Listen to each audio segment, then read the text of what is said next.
and we put 5 guys in there and me.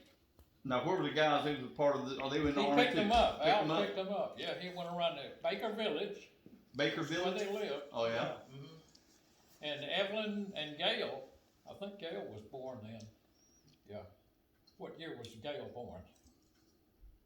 Yeah. I don't know. She's 70. Yeah. But anyway, Yeah. the days that I didn't go out there to the post with post, they call it the post, without every single day. But when I did, I found some playmates. I found some guys that were, and it was a big creek. When we played in that thing, making stuff out of the mud. And These were kids that were yeah, from their daddy was in the army too. Yeah. And so we would go on to the boat post and get cleared through, and Al would go. I don't know what time this was. Early in the morning. It was at 4:30 or 5 o'clock, I guess, because he had to get all the breakfast ready and everything. And so anyway, I had full access to the kitchen. I had Neapolitan ice cream. It was as high as this house. It was all stacked up in a walk-in freezer. Oh yeah. Yeah, and I just go in anytime I wanted to and unwrap one and eat it. And I watched the guys peeling spuds that were on KP duty, and they had piles of mounds of potatoes that were just, you wouldn't believe it. That's amazing. Yeah, they asked me if I wanted to help them, and I said no. And so anyway, the only guys that came in that to eat were the paratroopers, and they had those beautiful uniforms that were khaki and blouse boots and highly polished boots. I mean, it spit shine. Yeah. And so anyway, I just fell in love with all that, and so Al took me over to his company headquarters, and I met a guy named Captain White, and he shook my hand. I don't remember what he said to me, but he made me feel welcome. And so from there, Al walked me through the woods on a path out to a rock outcrop. The Chattahoochee River runs right on the edge of Lawson Field, and that's where the jump towers were. The training towers. Yeah, that's where the training towers. And I went down there too. Al took me down. He took me everywhere on the base. And so the C-47s, after the guys had gone through some training jumps, went up, and they would come back. And by the time they got to where I was, they were level with me. They were taking off in that direction. And they circled and circled and circled, and the guys would jump. And it was an awesome sight. I mean, the sky was just full of parachutes. And only 2,500 feet is about as high as they Yeah, got? that's where they jumped from. Okay. Yeah. Okay. Wow. And how many jumpers in one of them C-47? oh, I think there's a 40-something. 40-something troops? Yeah, they were just lined up, facing each other. Right. Right. And they had the what do they call Static that? line. Static line. Yeah, they hook up. And so that was a real important, impressive time in my life. I'll never forget it. And then your dad was so great. Well, that's awesome stories. I mean, it really is. And, and I've heard those stories. I've heard that, you stayed with mom and daddy and just, you're like the first son. Yeah, I was. You were the first son. Yeah, and he brought me all this stuff back from overseas, and you'll have that gun, which should go to you. Well, I appreciate that, and this it needs a little work. I fired it one time. Wow. And It's got he told me that he took that off of a German officer. And, there's a translation of what that says, that pen. That guy evidently had been a part of this organization since 1926. And the roots of Nazism go way, way back. Yes. And that was part of it. That you see that Bund. Bund is an organization. Well, that would organization, former organization, and this was a district of Berlin, which no longer, I don't think that exists any longer. But that was named after Lutzow, or Lutzauer, he was named after that. And that was when they were still at war in the Prussian Wars. I don't know anything much about it, but yes, they wore the same looking helmets that they had the Nazis wore, and they had that same symbol. Yeah, that's skull and crossbones here. Yeah, skull and crossbones. That's so. Now the lady who translated that is the wife of my VA rep. And oh, really? And she's born in Germany. She's from Germany. She was born in Germany.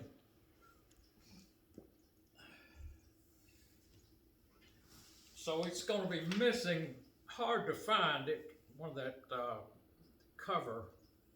Now that is. Is it loaded? No.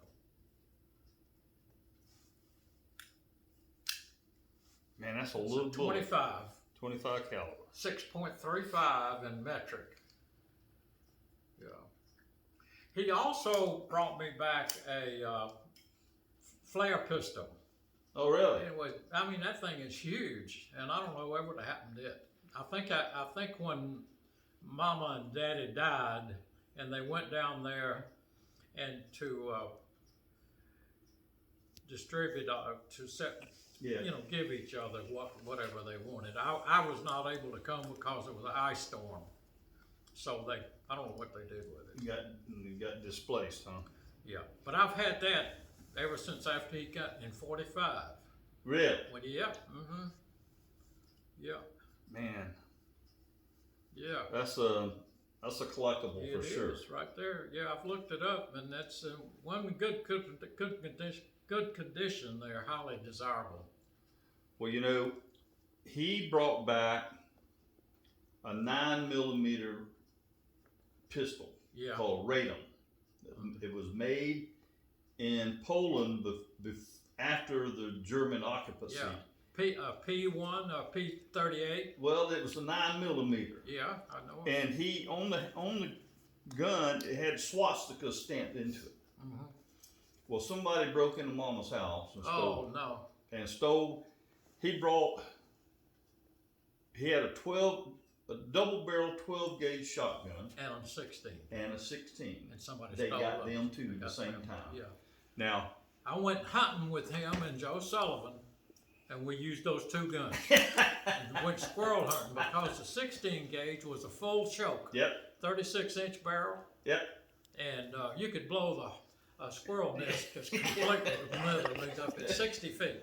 And same thing with that 12-gauge too. 12 gauge. That 12-gauge was all carved and intricate design on it, and it would rattle your teeth when you shot that thing. Yeah. And he said that they were getting ready to pile them up and burn them. They went through the towns and collected them and piled them up and poured gas on them and burned them because they wanted to disarm the citizens. yes, yeah, I bet. So he said, me and some other guys just reached in there and took them.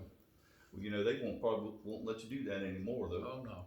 I mean, people send all kind of stuff back from back in the day, from over there. Yeah, yeah. Well, I hate that pistol was gone, and then both of them shotguns. I think about that sometime. I get so upset about it, and I said, well, ain't nothing I can do about it. I mean, it's Somebody's gone. got them today. Somebody's got them. Yeah. After that happened, I went around to a few pawn shops and said, if anything comes up that you see that, I said, let me know. He said, well, we're real particular about firearms. You got to have, buying them or trading them. And so I never. Yeah. But anyway, this is very special, and I thank you for thinking of me. Absolutely. I mean, Yeah, well, wow, I probably should have given it to you earlier. just But perfect timing. if you can find somebody who can work on it, I don't think it'll take a lot to fix it. It's just going to be something to fix that, close that gap that's on the other, this piece of the cover is missing right there. Oh, right there. Yeah. And Well, now I just used a little bit of glue to keep it on there from coming off, Gotcha. because it won't. But the nut, it mechanically is fine. It'll shoot, right? I think it'll take some work. See it jumps off. See, Okay. and it comes off like that, and it's got that spring in there, and I fired it 2 or 3 times, but it just I don't know what happened to it. It just Kind of scary. got out of it. Just got out of adjustment. Yeah. I can have somebody look at that. That's for sure. Now I didn't show this to this guy, a neighbor of mine who's a local policeman, and I told him about it, and then I was going to give it to you, and he said, "Well, what's wrong with it?" I said, "Well, it's not in working order," and he said, "Well, he said, I have somebody that works on all of my guns." And he said, if you got plenty of time, he said, I can get him to fix it. And so that's a safety.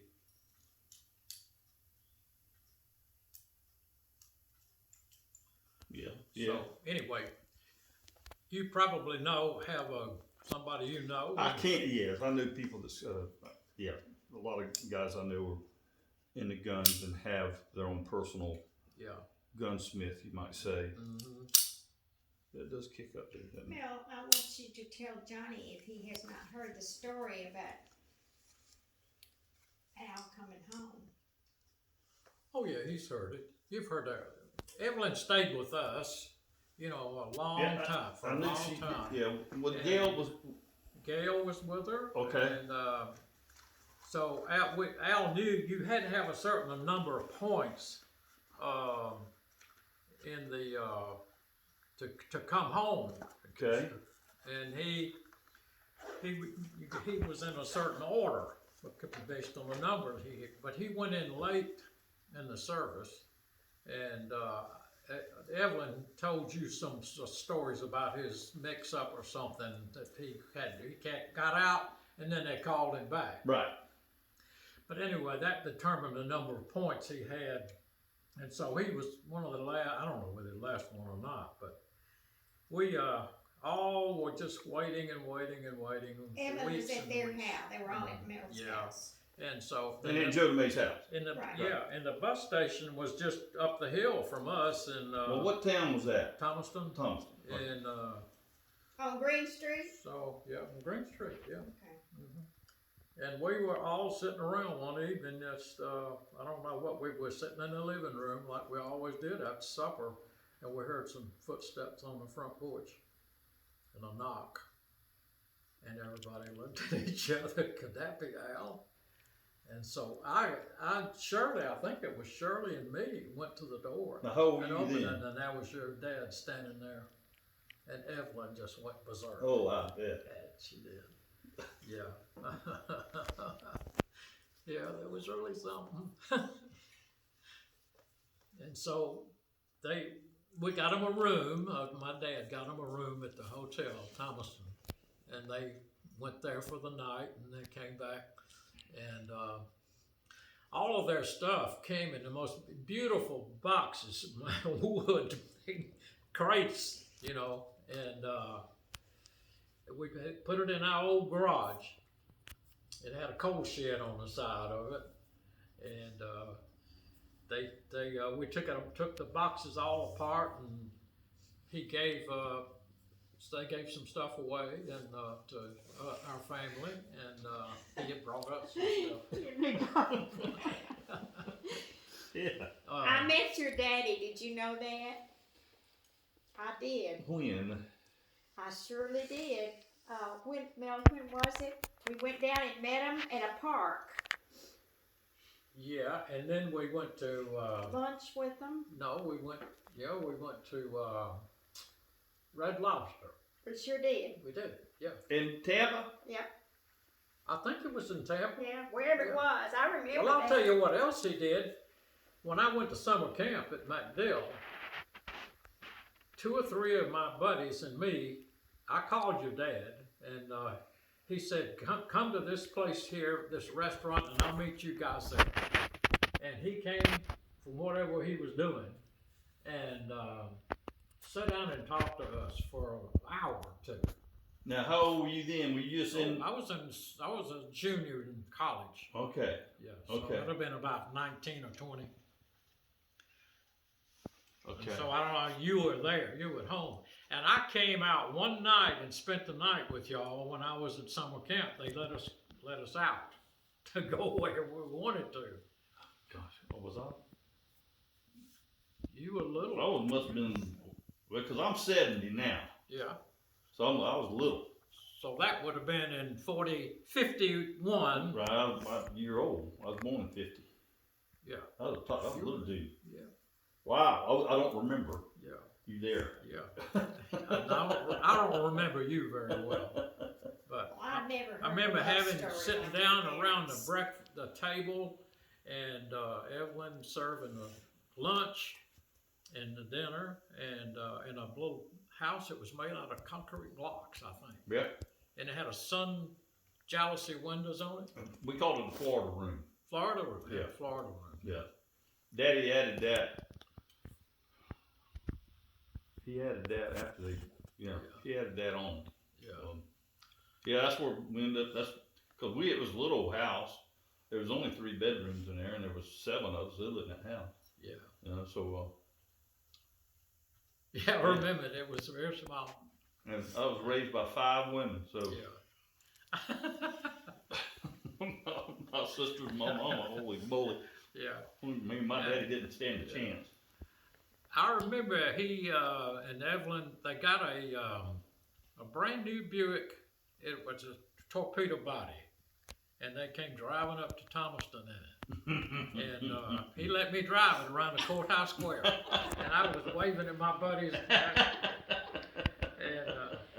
he was just, they were so good to me. They just took me under their I've wing. always thought that they were like your second Yeah, they parents. was. It's like my second What he's parents. told me. Yeah. Yeah. And your mother she was an angel. Well, they truly did love you like a son because, I mean, I've heard out of all the Ford family, you're the number one being talked about at our house. Well, see, there were no grandsons for a long time. I was the only, and my granddaddy said he's my only grandson. And he would then he would just die laughing, because he knew why. They were all off to war. I know your mom and daddy, Uncle Grandpa Joe. Grandpa Ford. Bro Ford, yeah. Yeah. Joseph Ford. Yeah, J.A. Yeah. Joseph Asbury. That's right, Joseph Yeah. Asbury, I forgot that. But just any number of times when we were with them, it was a memorable occasion. Like she told you in that movie, I watched it. She said she and Al, right after they were married, came by and picked my mom and me up, and right after their honeymoon, I think, and we drove all the way to Florida in the back seat of that little coupe, and spent a week down there with them, and took me to the zoo, and Mickey and Judy were living somewhere close by. They were Fort Lauderdale. That wasn't he down there? That was West Palm Beach. West Palm, yeah. Yeah, and Wow. they took me to the zoo, and I watched those monkeys, and I thought I was going. I had never seen a live monkey in my life, and I just couldn't. I almost wet my pants. I was laughing. They were just,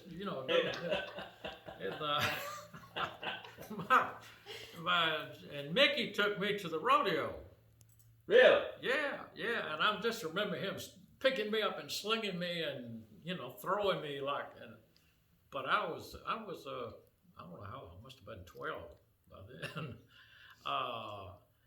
But I just remember that's the first time I ever saw a Volkswagen. and they had 14 clowns that got out of that. And it was in the Orange Bowl. It was a rodeo. Yeah, and he also, Mickey took us down on the beach, and Evelyn and Mickey and Judy, and I don't know where Earl was, but he didn't come to the beach much. So that was some good memories. Was Aunt Becky there down there? Yeah, I think she was in the summertime. They went to Oh, Maine. that's right. Yeah. That's right. They went to the Samoset Hotel in Rockland, Maine. Really? And the Whitehall Hotel in West Palm Beach. Huh? That's where they transitioned. Huh? Yeah, and they came through, and he looked like a gypsy. He robbed a bank or something. He gave me a watch that flipped up, and you could put a picture in it. And it was a Bulova watch, and then to snap back down. And I wore that thing and had my girlfriend and then my wife's picture in it. And I was putting the gear down on a T-33, and I broke it. And so, anyway, I can just remember so many little snippets of things. What was his name? What was Palladino? Libby. Yeah, Libby Palladino. That's right, Libby Palladino. And I never did know whether Aunt Becky, how she died. I'm sure she's dead. No, they never could find out anything about I her. found out that they lived over in a house near the Okefenokee. They lived in Okefenokee. Yeah.